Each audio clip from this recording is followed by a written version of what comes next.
Good evening. My name's Tom Pow, and it's my pleasure to welcome you, the audience, for the Urban Naturalist part of Wigtown, part of Wild Goose Festival. This event is supported by Wigtown Festival Company as one of its Wigtown Wednesdays. My thanks to Kenny at Wigtown and to the Stove support team here for technical knowledge and guidance. Our guests tonight, I'm delighted to say, are Esther Woolfson and Alec Finlay. This event is, in fact, the result of a New Year's gift of Esther's Between Light and Storm, How We Live with Other Species, which a friend sent to me. It's a book about a relationship to the natural world, and it excited me like no other I've read recently. Subsequently, I read field notes from a hidden city in which Esther argues that encouraging children and adults to talk about urban nature is one of the most important and neglected areas of possibility for change that there is. Both books are of the utmost relevance to the challenges we face today. Esther and I agreed that it would be wonderful to have someone whose work in a creative field complemented her own. Thus, she is joined by poet and artist Alec Finlay, who has developed a practice that draws attention to urban nature as a way of stimulating our imaginations and our well-being. Alec's work crosses over a range of media and forms and considers how we relate to landscape and ecology, including recent projects on place awareness, utopianism, and disability access. In 2018, Alec Finlay turned his focus onto the possibilities of rewilding urban spaces. In collaboration with the Walking Library, he created a mapping project, Wild City. This features photographic and written documentation of a series of participative walks through Glasgow, exploring wild nature, reflecting on the politics of green spaces and the commons, and proposing imaginative pathways to adapt to and to reverse climate breakdown. And he told me today, which is very interesting, is that one of Esther's books was a book that he used that was part of the Walking Library in that project in Glasgow. Yes. How this evening is going to work is roughly as follows. Esther is going to introduce and give a reading from her work. Then she and I shall discuss her ideas on the urban naturalist. Alec will then introduce and give a reading connected to his creative work, responses to the idea of the urban naturalist, followed by brief conversation between the two of us. Then there will be a sharing of comments, responses between Alec and Esther, and questions from the Zoom world. Zoom world, if you want to ask a question, you can do it on YouTube or Facebook in the comments box, or on the Wigtown Book Festival website. On the main page, immediately under the event, there's a button that says Ask a Question. Okay, this hour will go very speedily. So, Esther, I'm delighted to ask you to begin it for us. Well, I'm going to do a bit of reading from my second book, Field Notes from a Hidden City. The trajectory of my work, I started off writing about a bird that I had, who lived with me for 30 years. She died just about 18 months ago. And it was through her that she was a rook. And through her, I began to realize that there was a world, another world out there, a non-human world that was as valuable and very similar to our own. And my first book was about corvids, and my second was about how we undervalue urban species. So I'm just going to read a little bit from this, from the introduction to Field Notes. And it's about how I found, one winter, I found a very small pigeon in the snow, which was quite unusual because they usually don't breed very much at that time of year.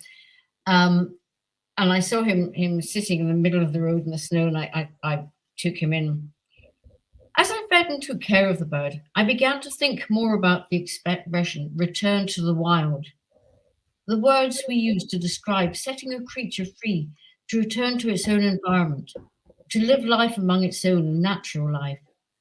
The wild in this case would most probably be the large sandstone church at the edge of the lane, a new Gothic building with step corbelling and intricate stone finials, around whose tall central spire crows and magpies engage in glorious aerial combat on windy days.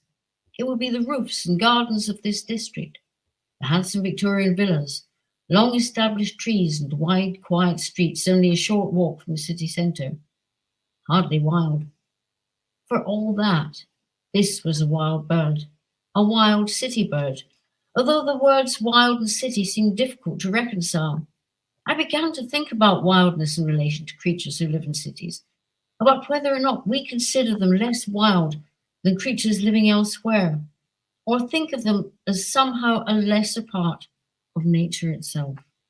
I wondered if the same might apply to humans, as if merely by being in a city, not only might our lungs be polluted, but ourselves, our minds, and if we have them, souls.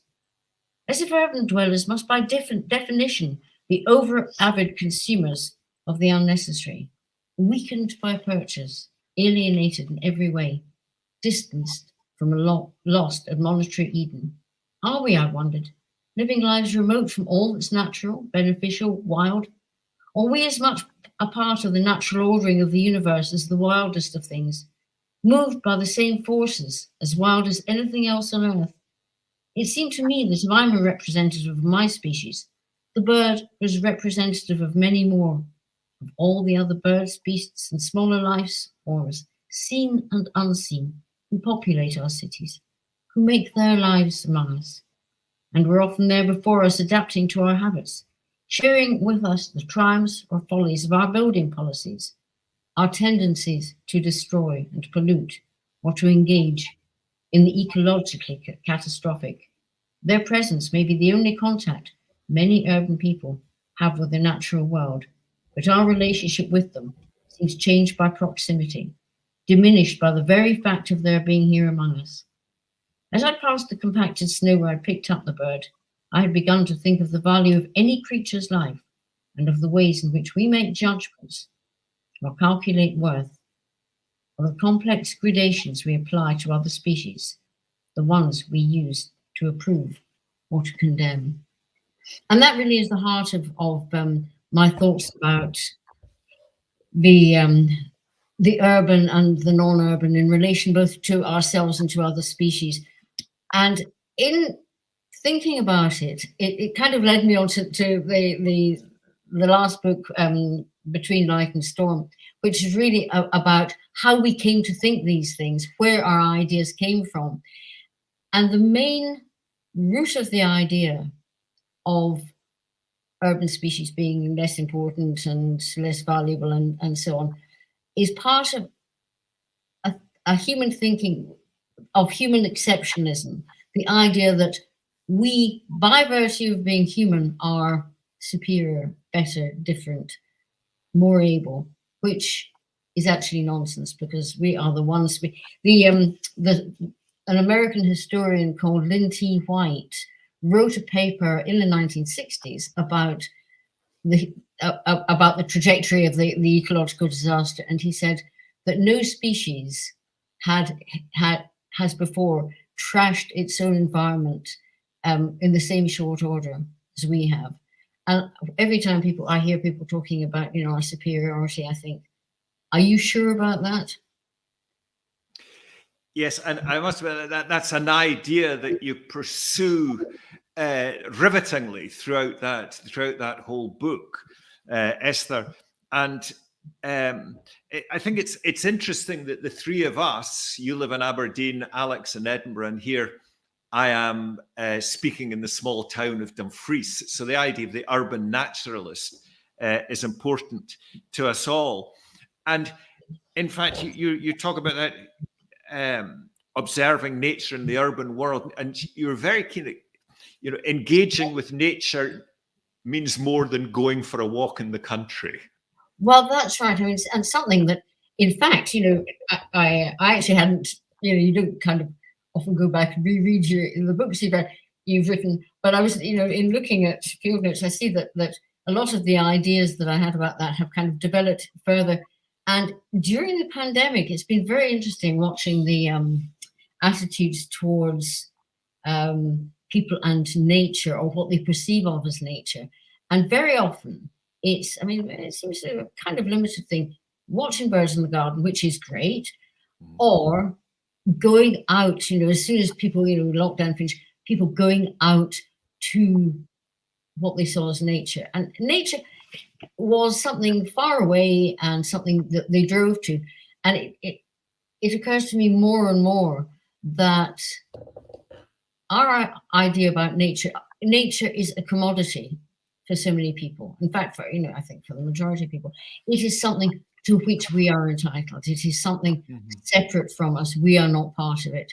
And the idea that in these parlous times we might drive in our possibly very large vehicle off to somewhere where we can possibly despoil nature, and not think that sometimes nature demands that we do nothing at all, and that it can be observed in different ways rather than our going and seeking it. But that's and just to emphasize the roots that you go back to trace in Stormlight, in field notes from a hidden city, you write of the malign influence of pastoral idealism, whereby, I'm quoting you, whereby by idealizing the rural, the wild, we are given the freedom to undervalue and to deal with the urban as we please. And these attitudes also affect our views of the creatures in them, like pigeons that we term urban adapters. Yep. Any urban creature. In fact, you pass so-called pest control van, and you see on the side all the species that are my favorites, rats and gulls, and there is this idea that if this is our space and anything else is extraneous and a pest, rather than thinking we took their space. Something that has I keep thinking about. I was in Garden Centre near Aberdeen a while back, and in the pet department, I heard a conversation between a lady and one of the assistants. And the lady was asking for help and saying, "Oh, my garden's infested with crows. There are all these crows." And being a kind of crowish person and nosy, I kind of butted in and said, "Is there a problem?" The assistant had no idea what to say. I said, "Tell me about it." And this had happened recently, that suddenly there were crows, and she didn't know why, and she was rather resentful about it. And I said, "Well, you saw the building of the ring road. There was a huge ring road built around Aberdeen." I said, "Did you notice them cutting down trees?" And she said, "Oh yes." I said, "Well, that's why you've got crows in the garden. Their habitat has been taken away." And she looked quite angry about it, that I was daring to say this. And I said, "Did you want the road? Did you support it?" "Oh yes." I said, "Well, and she had this idea that this was an imposition upon her. The idea that you cannot destroy without consequences had not occurred to her. I found it very upsetting, actually. Yeah, very much so. Esther, you talked at the start of the trajectory of your work, and your work describes an intimate relationship with other creatures. The first one, the sort of soul focus. But what I found very moving about Between Light and Storm is that the personal experience, the empathy that you have for the creatures that share your life, and the research element carry equal weight. It seems that you're almost saying to us that if we are to be urban naturalists, we need above all to value what we see and to value what is closest to us through our own experience.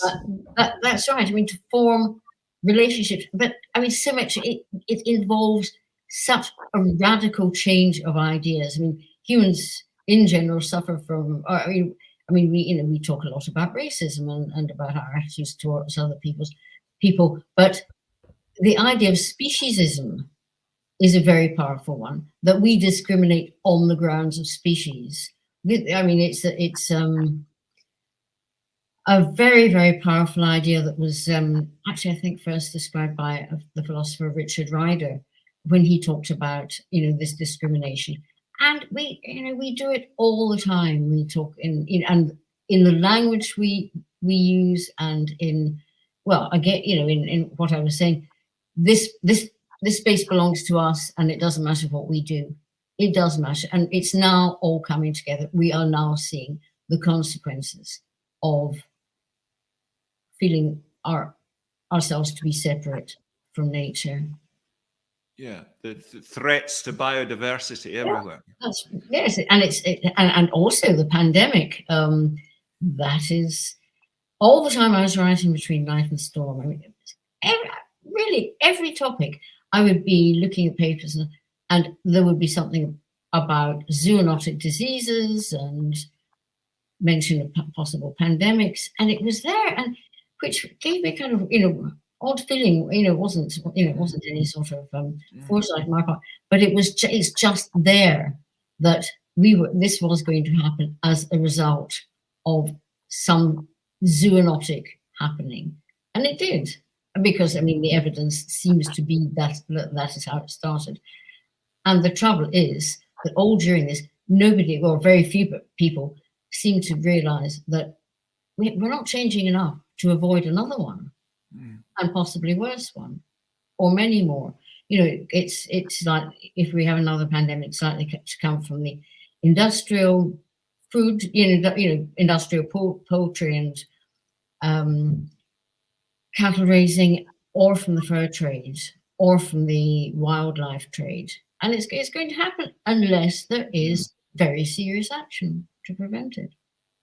Well, you mentioned the pandemic there, and I'd just like to ask a bridge question for the two of you.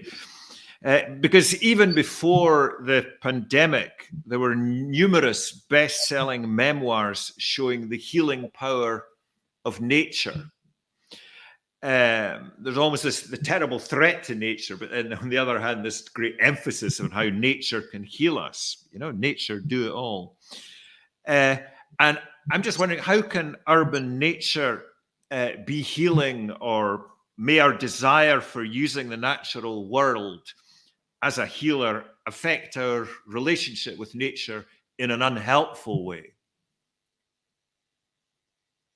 Well, as far as I can see, watching, the destruction of nature around us is, if we care about it at all, it harms us. It destroys the soul and the spirit. Were we to see more focus, more attention, more love given to the idea of greening our cities, of caring for the species within our cities, of preventing development where it's not necessary, in fact, preventing development, that is healing. It's not only that one has to go to make an effort, it is to prevent harm at the same time. Thank you. Alec, could you answer that question about how urban nature can be healing? I noticed a phrase recently to talk about we should be creating health. Would you see engaging with nature as part of that? Yes, it's almost hard to talk about because it is, excuse the pun, but such a natural thing. I think that one of the interesting things about the pandemic, it's difficult to talk about because we're still in it, but was that it was, Esther used the word adaptation and change. It was like the greatest experiment in the kind of change that's required of us. almost by accident. So the pandemic was a medical emergency, but it brought us all to a life of limit. And aspects of that were difficult, and aspects of it were liberating.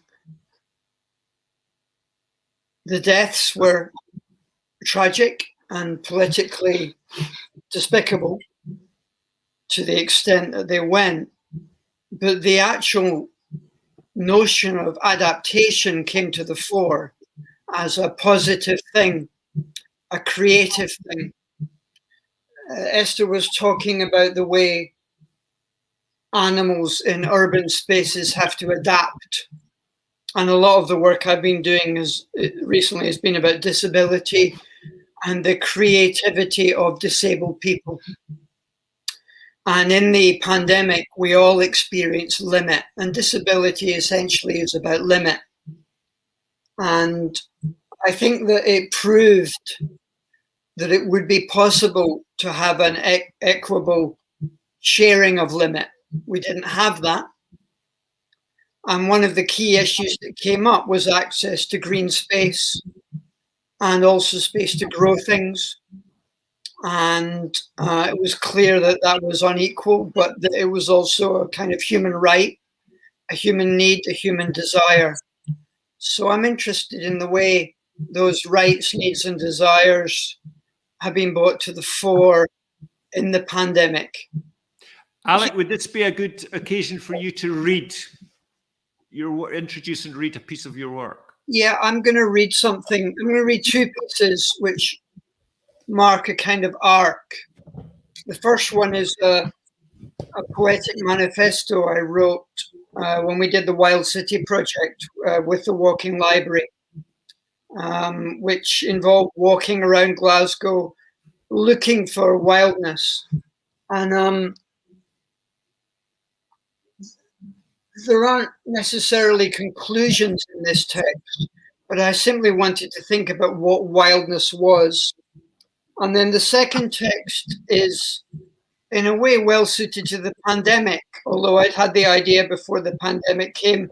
It's more an activist piece. It's about the right to have green spaces, and it's inspired by a project in Edinburgh called the Urban Croft. So an urban croft is an expansion, an extension of the allotment into a more communitarian, a more political, a more social, a more healing kind of space. So the mapping of the first project becomes the kind of outcome of the second. Wildness doesn't begin or end at the edge of the city. The wild doesn't shut at 10 p.m. Our material existence cannot be sustained without wildness.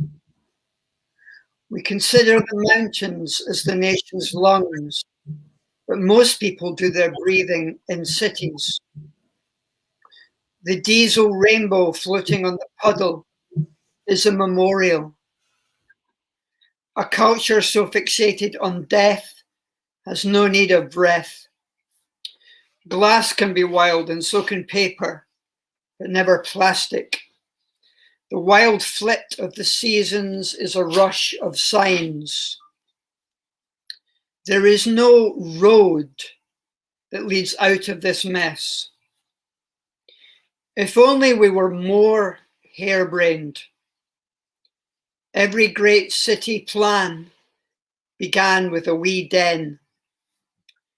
Each clover flower enlarges the city. Shame is a nettle patch, good enough for butterflies if you wait. Nothing makes people more afraid than poverty in a landless city with no place to grow food for your family. When the wild becomes unthinkable, then life becomes impossible. The wild city has niches for trees, not statues. Long periods of unemployment are natural in the wild. The wild is a store of unfamiliar adjectives. Wildness puts a kink in the path. Nothing wild appears on the sat-nav. For anyone ill, the wildest thing they know is happening inside their own body. There is nothing wilder than an era of free public transport. We've ghosted the wild. The purpose of wildness is to be wild. A manifesto for urban crofts. A revolutionary plot for every park, urban croft. Be friends, flowers, with friends, roots. Our desire to grow, flowers, our urge to clean, forms. A natural order, cluster. An adoring fan, espalier. The spider's web, goss. A creche for cobwebs, shed. There's always one to spoil it, nettle. All hail pelts, every blossom melts. Grow your own cure, share your own care. Overturn the earth, row. Weed the wealth, hoe. Make a new start, bud. Lean on me, stake. Kneeling and weeding, solo. Standing and chatting, duet. Creche, toddler, cloche, seedling. Her net gain, green, his big tree, talk. A cane, spire, the herb, pot. A mouth of dirt, earth, in bare winter light, root. A staple of the best beds, patient, more than a lot, croft. Beautiful. Thank you very much for that, Alec. I mean, I think these the reading from Esther and that reading from yourself make this already a very special hour. That was wonderful, Alec. That was really wonderful. Alec, you've worked previously with nests, with beehives, with nest boxes and fruit trees, often focusing on low cost, often collaborative, creative responses to the natural world, to community, to well-being. And I was just wondering, is this work that you're doing now a development of previous work, or do you sense that the context of climate change and COVID has given it a new edge, a fresh edge? It's continuing along the same lines, but the pandemic reinforced the necessity of change. I was really struck by the similarities in Esther and I's kind of basic thought, but the differences in our method of inquiry, perhaps simply in a way prose and poetry. But it feels to me like what we're both really using is wildness as a way to inquire of the human. Yeah. And that's interesting, that what I meant by wildness isn't a conclusion. It's just my way to understand what we mean by that. Yes. Something that is extremely interesting in what you're saying is the idea of the political as it relates to the natural world, which is something that worries me a lot. The fact that, as I said before, we have commodified the idea of nature. It is something that can be bought. It is something that the words natural capital, I find utterly repulsive, really, because the combination of the two words really displays a kind of political attitude that takes over nature for the gain of capital. And that is, of course, what has destroyed everything. And now it does seem to be what one hopes it was going to be a moment of reckoning, but I'm far from certain that it is, because until we can basically change the economic system and everything that surrounds it. I feel very anxious about it all. In fact, Alec, there's a metaphor that you used in that first reading that said there is no road that leads out of this place. So just in the context of what Esther's just said to you both, I mean, what do you think can lead us out of this place? I completely agree with Esther that the level of change we need is, I'm going to say, it's very simple. We know what it is. And in this odd way, the pandemic, especially in the early months, seemed to usher in the possibility of it. It was a kind of wartime economy. And that is really about massive social, cultural, economic change. And if we set aside the inequalities which remain, it wasn't that difficult to change towards a localism. Yeah. I got long COVID the week before lockdown, and my walking's now reduced to about 200 meters. My life is still wonderful. It's very restricted, and I regret what happened. But a local life can still be a wonderful life. It's just that at the moment, a local life goes against the grain. And we see how quickly the dominant culture, the political culture, has attempted to revert from that moment of possibility of change back to the fact that we simply need to have a different kind of freezer or, you know, change our car. It is an edifice of complete hostility to the survival of the planet. And what we really need to do is get back to taxation and fairness and justice.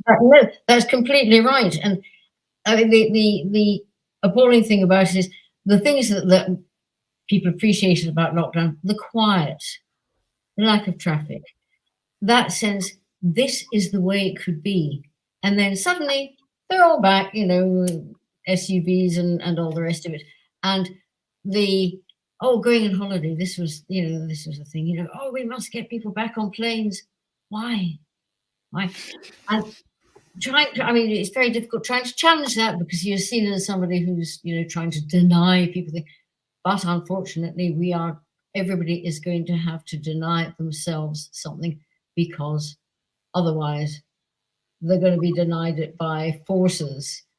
And, you know, it's a matter of just, you know, waiting for not very long before the decisions are made.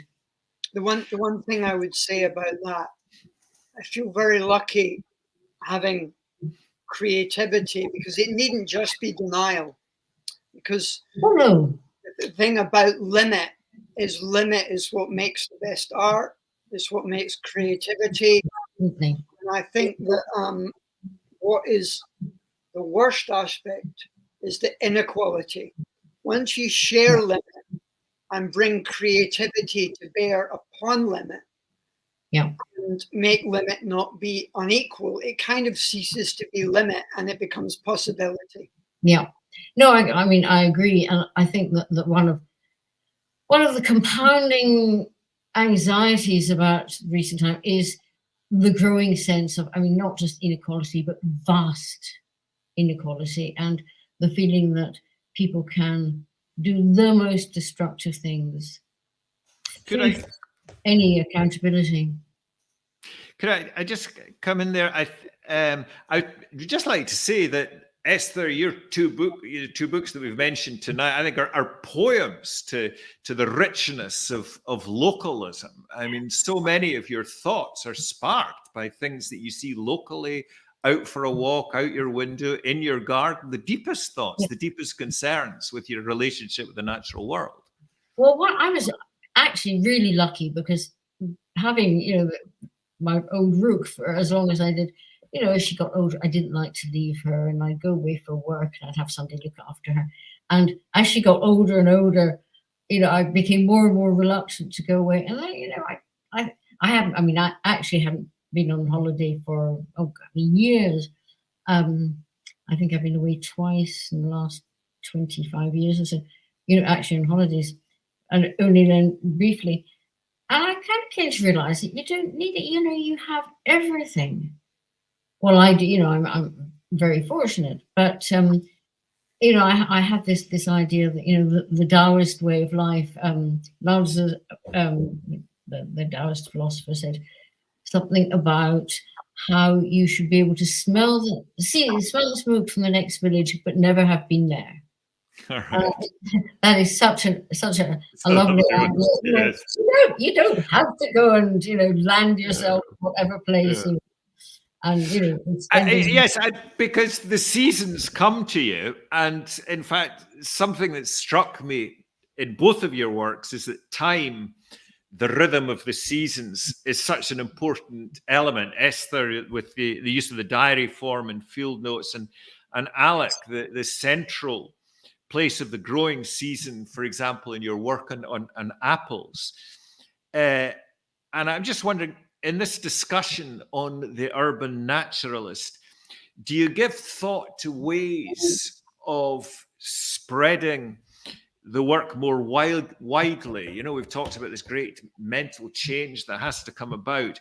So the idea of spreading the work more wildly, of the possibility of engaging the widest possible audience with considerations of change in season, climate, and attitude. The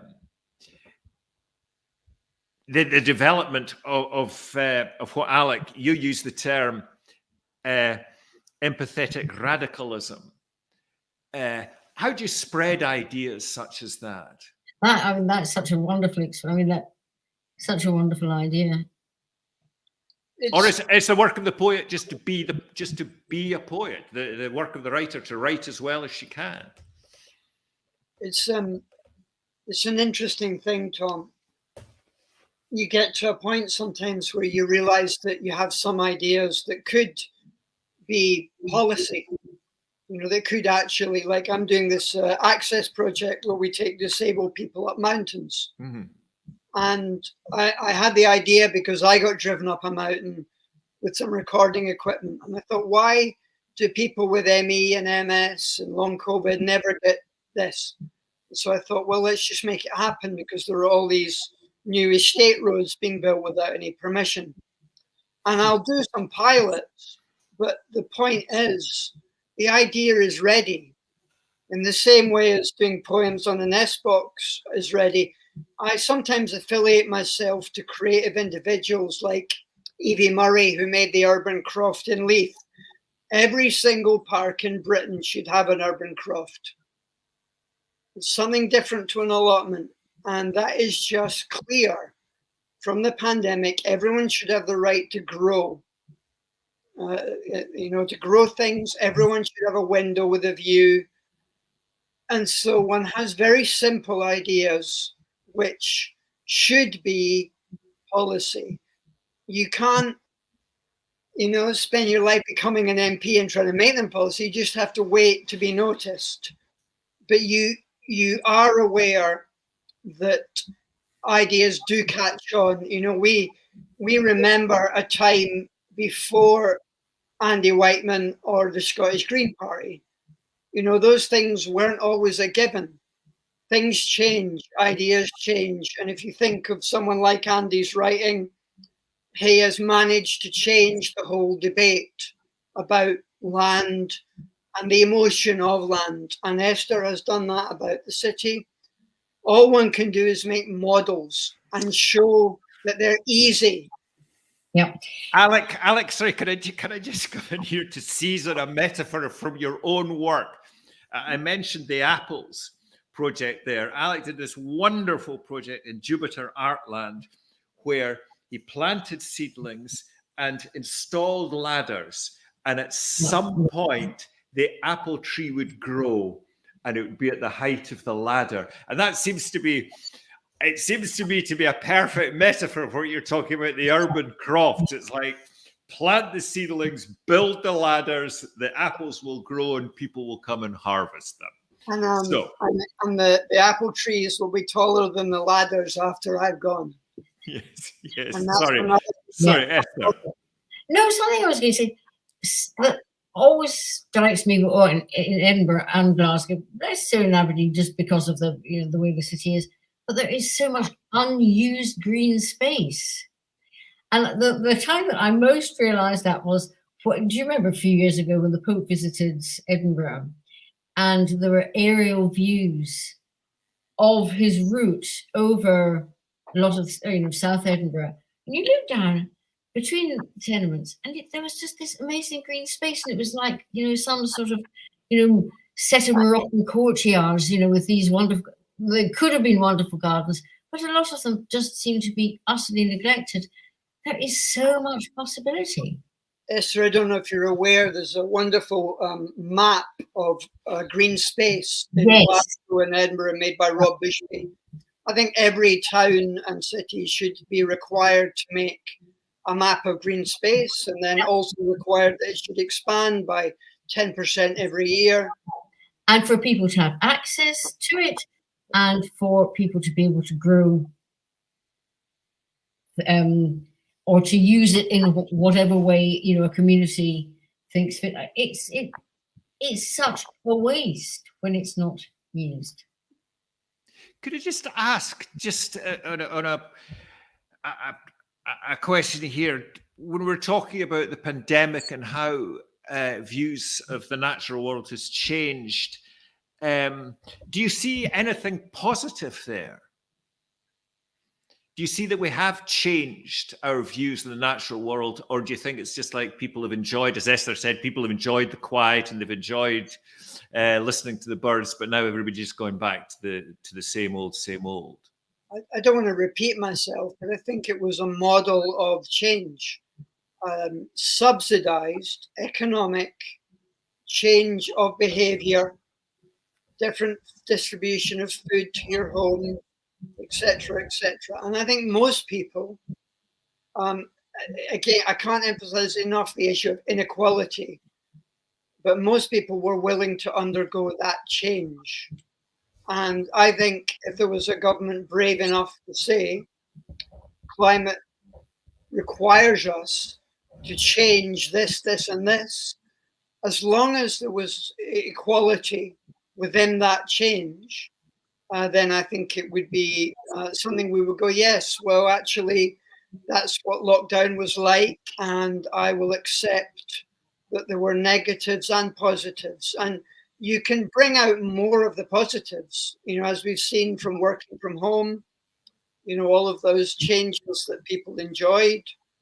Wasn't that hard. What was hard was people being ill, people dying, people that didn't have views, people that couldn't afford food, people that lost their income and their work.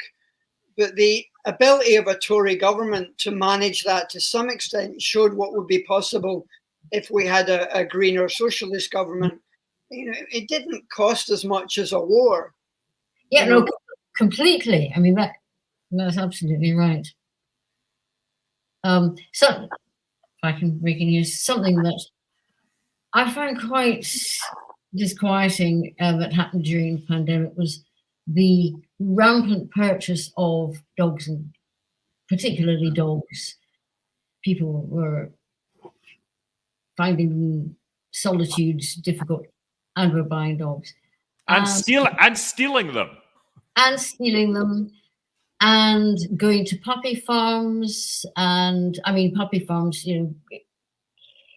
the trade expanded, and the number of sick and malformed dogs that one sees about the place is, it's astonishing, because people want a certain kind of dog. And of course, unscrupulous breeders are prepared to breed these dogs for the way they look and not for their health. And it's it's problematic. Again, it is seeing other species as possessions, as commodities, and it worries me a lot, because there are ramifications as far as feeding them and all the rest of it. And their fate, I mean, the number of creatures being abandoned, has expanded. And all this has happened because people they wanted something, and these creatures had to be created to satisfy demand. Thank you. Thank you. And I know actually sometimes in the pandemic, because you were allowed to go for a walk with the dog, people were borrowing neighbors' dogs to go for walks, and the dogs were getting exhausted, falling over by the end of the day. Walkie's got no response. Alec, there's a book, I'm trying to remember the title of, about inequality. The something measure Wilkinson, is it? Where maybe somebody can send in the title of it, where the two authors point out that in fact equality brings benefits to everybody. The more equality you've got, the less prisons you need, the less security measures you need, and so on. She goes through the whole thing. And I'm just wondering, in terms of the urban craft and these natural benefits you want to introduce into the city, what would be the benefits to everybody of that greater equality?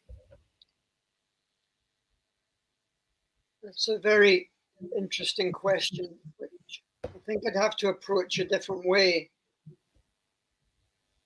I mean, anyone who engages with wildness or growing cultivation is happier.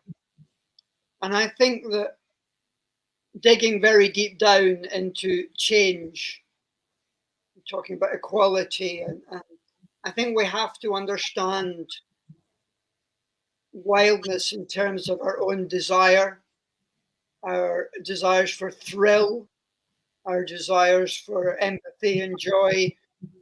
And I think a lot about the kind of viciousness of Twitter and the social media culture, which holds up our kind of strange mixture of censoriousness, fear, bullying, aggression, which one could call wild.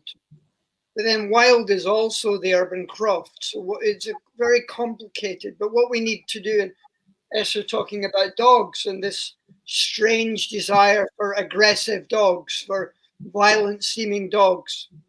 What we need to do is sort of in an odd way use wildness as a civilizing force. And that's as complex, but we have to deal with our own behaviors. And so when I write about the wild city or the urban craft, I'm also just writing about our human nature. So I'll pun on a vegetable bed and saying that, to work well, a bed requires patience. And we know that from the beds we share with other people, that there are these virtues. So I can't really answer it like this leads to this. It's more an inquiry into human nature. And I find the word well-being kind of useless. It doesn't mean anything. But what we need to recover is joy, poetry, the romantic, empathy, all of those things that actually make us happy, and let go of the things that are addictive and that we've taken in because they give us a kind of thrill.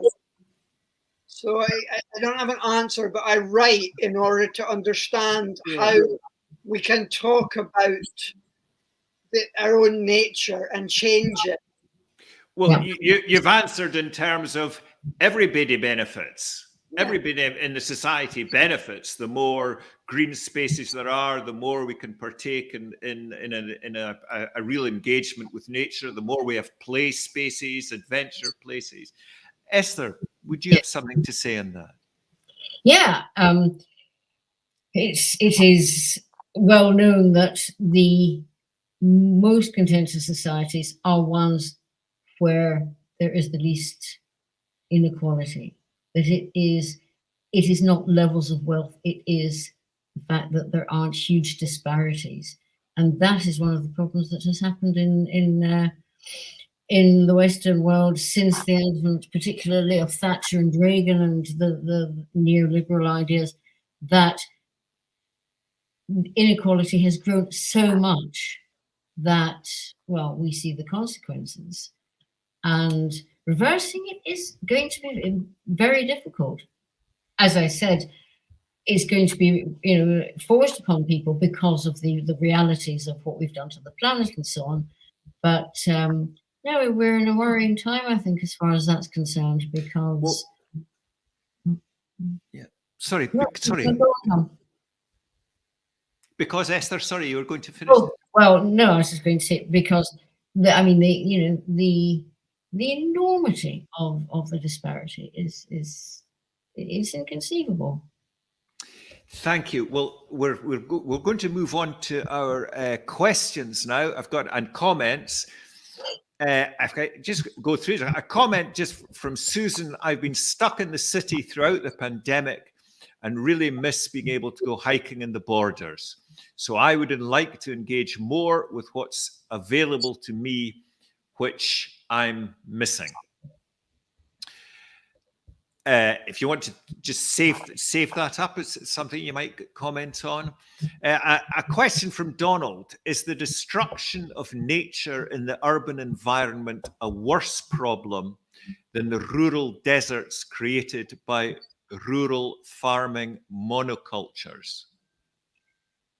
Well, I think it's a difficult one to quantify. They're both equally appalling. Done off, well, principally for the same reasons. I think they're the same thing. They are. Okay. They come from the same system. That's right. That word. They're not. There's no difference between them apart from density. That's right. I mean, that there really is no difference between people who build irresponsibly on a city, in a city, and people who farm intensively. I mean, it is serving the same forces to provide the same ends. And we've got a comment from Kevin here saying that perhaps pertinent to your conversation, John Clare's enclosure poems harking from the past to the present. No, quite. It's just a very quick, to pick that up and pick up what we've been talking about. It's kind of a rural-based story, but I think it's relevant. Is very quickly, I did a place-to-wear mapping of the Cairngorms, and I met this old English guy, quite austere, in his 70s, at Invercald Estate, and he'd been coming up there for years, and he loved the Scottish native woodland. And there was a couple of old granny pines on what was a deer hunting ground in Grousemoor. And he'd given himself the task of rewilding the space the size of a tennis court. And he met the factor of the estate, who was quite liberal and got interested. And she got the gamekeepers to help him build a little fence around this. And it was interesting because it's what I call, rather than the argument about who owns land, who has the right to care for land. And he decided he was going to care for this little patch. And I was talking about at this ecological conference with little environmentalists and foresters. And they just thought this was ridiculous because it was just a tennis court. It wasn't going to do any good. And I said to him, everyone, if everyone felt they had the right to care for a bit of the wilderness, then that would be the radical change we need. And that was also what the urban croft reminded me of. It's not just an allotment. It's a moment of social change.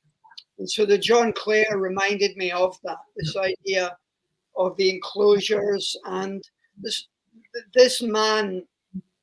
Why I think of that as being like what an artist is he'd self-nominated.